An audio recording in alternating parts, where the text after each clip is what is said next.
Ამ ერთი ბეწო ნამცეცისოდენა აბებს ადამიანის ორგანიზმში საოცრებების მოხდენა შეუძლიათ. ეს ფოლიუმის მჟავას, ანუ B9 ვიტამინის ტაბლეტებია, რომელთა მიღებითაც რიგ შემთხვევებში უაღრესად დრამატული შედეგების თავიდან აცილებაა შესაძლებელი.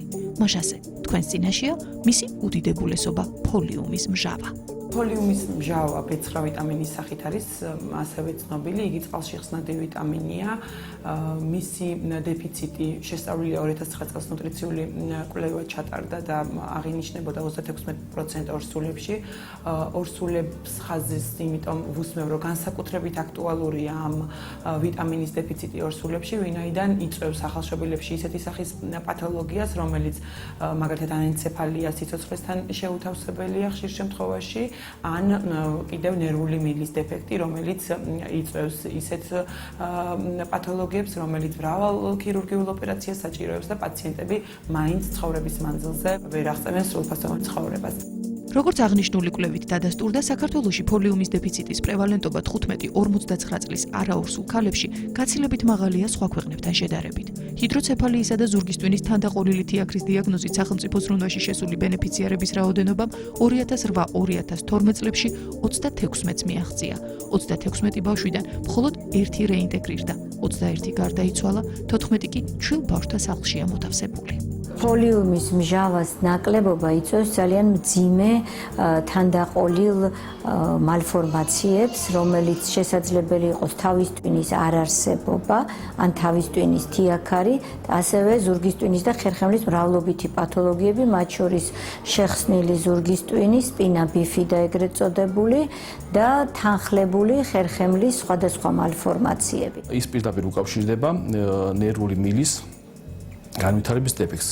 განმარტავთ, ნერვული მილი ეს არის ემბრიონის ზარდი განაყოფიერების უკვე ჩხუბლების შემდგომი ეტაპის ერთ-ერთი განვითარების სტადია, როდესაც ხდება ჩამოყალიბება ნერვული ქსოვილის. ეს არის თავის ტვინი, პერიფერიული ნერვული სისტემა, ზურგის ტვინი და აი ამ პროცესში საკმაოდ დიდი მნიშვნელობა თურმე აკისრია ფოლის მჟავას. ძალიან მნიშვნელოვანი ის, რომ ამ მანკების თავიდან აცილება შეიძლება და თავიდან აცილება შეიძლება 75%-ით. რაც შეეხება ნერვული მილის განვითარების დეფექტებს, ისინი ჩასახვიდან პირველი 28 დღის განმავლობაში ვითარდება. ჩვენს ქვეყანაში სადაც დაახლოებით 50% დაუგეგმავ ორსულობებზე მოდის, შედარებით ამ ბოლოს მცირდება აღნიშნული პროცენტი, თუმცა მაინც ძალიან მაღალია. რასაკვირველია, ძალიან დიდი მნიშვნელობა ენიჭება მის პრევენციას. განსაკუთრებით იმ პირობებში, როდესაც ყველაზე მნიშვნელოვანი ფოლიუმის მჟავის მიღება არის პირველი 28 დღის განმავლობაში ორსულობის, როდესაც ბევრმა ქალმა საერთოდ არც კი იცის, რომ ორსულად არის. ემბრიონული პერიოდი ჩასახვის მესამე კვირიდან მესამე კვირამდე გრძელდება და ამ პერიოდში ხდება სწორედ ნერვული მილის ჩამოყალიბება თავის ტვინის ჰემისფეროების, ზურგის ტვინის და ეს პერიოდი ქალისთვის გაცნობიერებული არის, რომ არის ორსულად თუ არა. მაგრამ ის ორსულად არის და მისი ემბრიონი უკვე იმ სტადიაზე, როდესაც ჭირდება მომატებული რაოდენობით ფოლის მჟავა. ანუ ეს უკვე გაშვებული მომენტია ხელიდან, რომ ორგანიზმი გაჯერებული უნდა იყოს ამ ფოლის მჟავით. თუმცა როგორც დასაწყისში აღვნიშნეთ, ფოლიუმით ორგანიზმის გაჯერება, უფრო ზუსტად კი მასზე მოთხოვნილების სრულფასოვნად დაკმაყოფილება თანამედროვე პირობებში უაღრესად იშვიათია. შესაბამისად, არსებითი მნიშვნელობა ენიჭება სინთეზური სახით ფოლიუმის მჟავას მიღებას, განსაკუთრებით რეპროდუქციული ასაკის ქალებისთვის. ადამიანი მოიხმარს იმაზე მეტ ფოლის მჟავას, ან მიიღებს იმაზე ნაკლებს, ვიდრე მას ჭირდება. ანუ ეს დეფიციტი მუდმივად არის და საქართველოში საკვები პროდუქტების კვლევის ერთ-ერთ მონაცემში აღმოჩნდა, რომ 26.6% მოსახლეობას აღინიშნება ფოლატების დეფიციტი. მინდა მოვუწოდო მთელს ჩვენს მოსახლეობას, რომ ძალიან მნიშვნელობით მოეკიდონ ამ ფოლიუმის მჟავის დეფიციტის საკითხს და ყველა ქალი, რომელიც გეგმავს ორსულობას, მინიმუმ 3 თვით ადრე ორსულობამდე დაიწყოს ფოლიუმის მჟავის მიღება, რომელიც ააცილებს მის შვილს იმ ძალიან მნიშვნელოვანი პათოლოგიებისგან, რომელზეც მქონდა საუბარი. ფოლის მჟავის მიღება უნდა დაიწყოს ქალმა მინიმუმ ორსულობის დადგომამდე 3 კვირით ადრე და ეს დოზა უნდა იყოს დღეში 400 მიკროგრამი. 0.14 მილიგრამი. და ეს მიღება გაგრძელდეს ორსულობის პირველ ტრიმესტრში, ორსულობის 12 კვირამდე, 400 მგ-ის დღიური დოზის შემცველობით. ეს რაც შეეხება დაბალი რისკის ქალებს, დაბალი რისკის სორსულებს. არსებობს ამის გარდა მაღალი რისკის სორსულები, რომელთაც წინა მშობიარობა დაუსრულდათ სავალალოდ. ყავდათ ბავშვები ნერვული მილის განვითარების დეფექტით. აი ამ პათოლოგიებით წინა ორსულობაში ხელმოცარული დედები აუცილებლად უნდა იღებდნენ დღეში 5 მგ-ს ორსულობის 12 კვირის ვადამდე. ვისთვისაც მიკითხავს, ჯერ ერთი უმეტესობა არ იღებს, გაგიკვირდებათ, მაგრამ ის ქალებიც კი, რომელთაც ერთი შვილი ყავთ უკვე ამ პათოლოგიით, არ არიან ხშირად ინფორმირებული იმის შესახებ, რომ შესაძლებელია ამ პათოლოგიის თავიდან ნაცილება მომხდარიყო ფოლიუმჟავით პრევენციით და ისინი, ვისაც ერთი ოჯახის წევრი ან ახლონათესავი ყავთ ამ მალფორმაციით, მათ ეკუთვნით 10-ჯერ მეტი დოზა, ვიდრე ჩვეულებრივი პრევენციული თერაპია არის. ანალოგიურად 10 მაგი დოზის მიღებაა რეკომენდებული იმ ორსულებისთვის, ვინც სხვადასხვა მიზეზთა გამო იძულებულია მთელი ორსულობის განმავლობაში მიიღოს მაღალი ტერატოგენობის მქონე მედიკამენტები. განსაკუთრებით ეს შეეხება ეპილეფსიის საწინააღმდეგო მედიკამენტებს. მათი ქრონიკული მიღების შემთხვევაში და ზოგჯერ შეუძლებელია, რომ ორსულობაში მოიხსნას ეს წამალი, იმიტომ რომ ამ შემთხვევაში ჩვენ მეორე უკიდურესობას მივიღებთ, გულყრები განახლდება და გახშირდება, მაგრამ ამ წამლებს აქვთ გარკვეული ტერატოგენული ეფექტი და სწორედ ამ ტერატოგენობის შემცირება შესაძლებელია ასევე დასაწყისიდანვე ისევ ჩასახვამდე ფოლიუმის მჟავის მიღებით, მაგრამ ამ შემთხვევაში დოზა იყოს უნდა 10-ჯერ უფრო დიდი. ეს რაც შეეხება ორსულებს, თუმცა ფოლიუმის მჟავას დეფიციტის რისკის წინაშე არანაკლებ შეიძლება დადგნენ 1 წლამდე ასაკის ბავშვები და მოზარდები, რომელთა ორგანიზმშიც აღნიშნული მიკრონუტრიენტის ნაკლებობა სავალალო შეიძლება აღმოჩნდეს.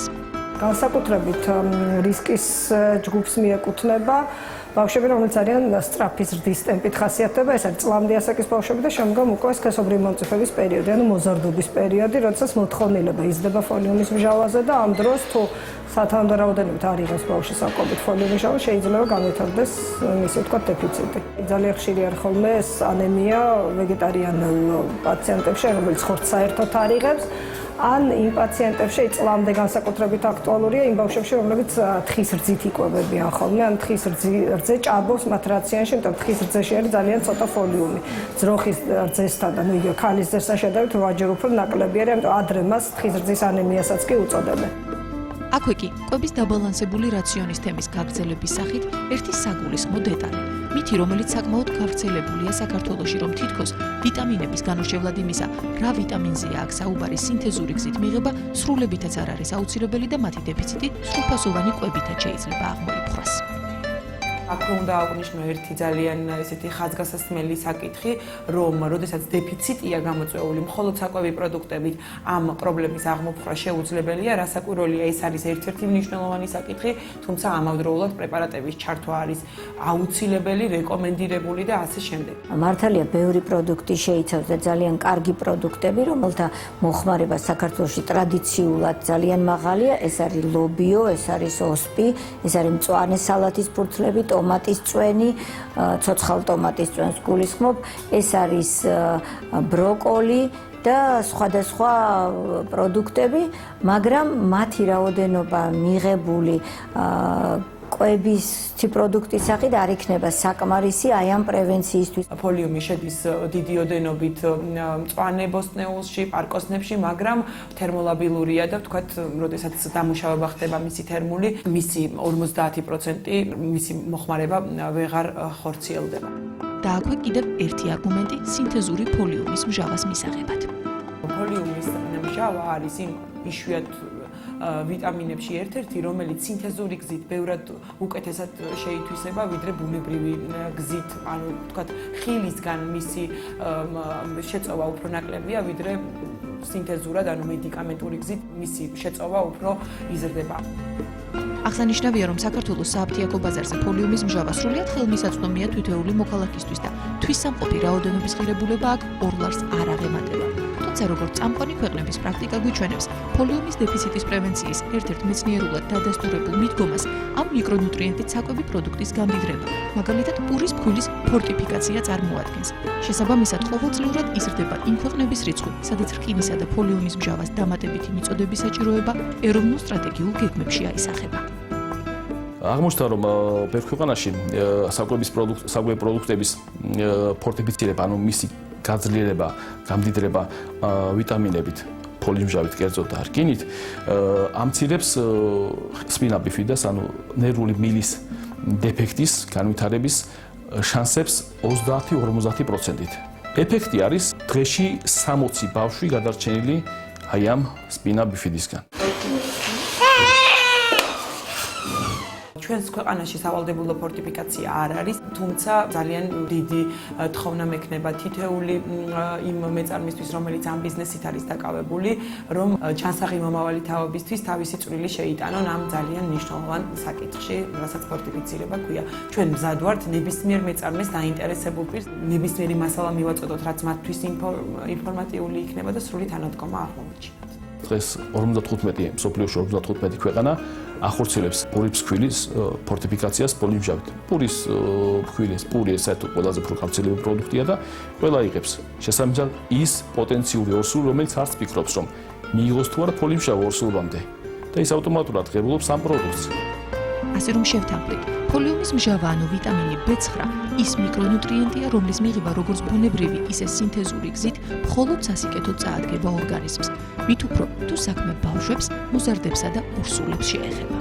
ეს ვიტამინი არ გროვდება ორგანიზმში, არ ხდება მისი დეპოზიტარობა, შესაბამისად 3 თვის წინ მიღებული არ ნიშნავს ორგანიზმში დარჩება 3 თვის განმავლობაში. შესაბამისად ის მუდმივად უნდა იღებდეს ამ პრეპარატს და მზად იყოს თუნდაც ამ დაუგეგმავი ორსულობისათვის. ჯამრთელი ქალის ორსულობის მეთვალყურეობის დღეს არსებული ყველა გაიდლაინი შეიცავს პრევენციას ფოლიუმის მჟავით 400 მიკროგრამით ყოველდღიურად მთელი ორსულობის პერიოდის განმავლობაში. ამიტომ მე ურჩევ, რომ არ იფიქრონ, თქვათ, მიიღონ ეს საკვები პროდუქტები, არაფერს არ დააშავებს, მეტიც რომ იყოს ფოლიუმის მჟავა, მაგრამ პრევენციისათვის უმჯობესია, რომ ტაბლეტირებული ფორმით იქნეს მიღებული. ეს ერთადერთი ისეთი პრეპარატია, რომლის უნებლობას ორსულობის აი ამ ემბრიონულ პერიოდში, როდესაც ყველაზე მეტად ვულნერაბელური, ანუ დაზიანებადია ნაყოფი, რომ არ დააზიანოს ეს ნაყოფი. ანუ ეს პრეპარატი შეუძლია მიიღოს ორსულებმა ყოველგვარი შიშისა და საფრთხის გარეშე.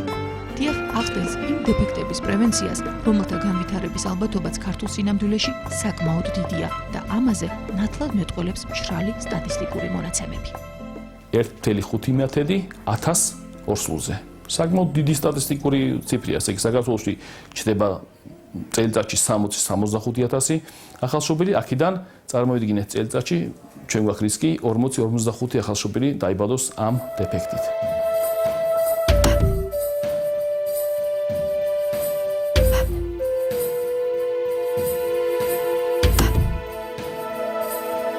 მოგვარება შესაძლებელია ერთი მარტივი მანიპულაციით, მარტივი პროცედურით. ფოლიუმის მჟავის მიღება უნდა დაიწყოს ქალმა მინიმუმ ორსულობის დადგომამდე 3 კვირით ადრე და ორსულობის პირველი 12 კვირის განმავლობაში.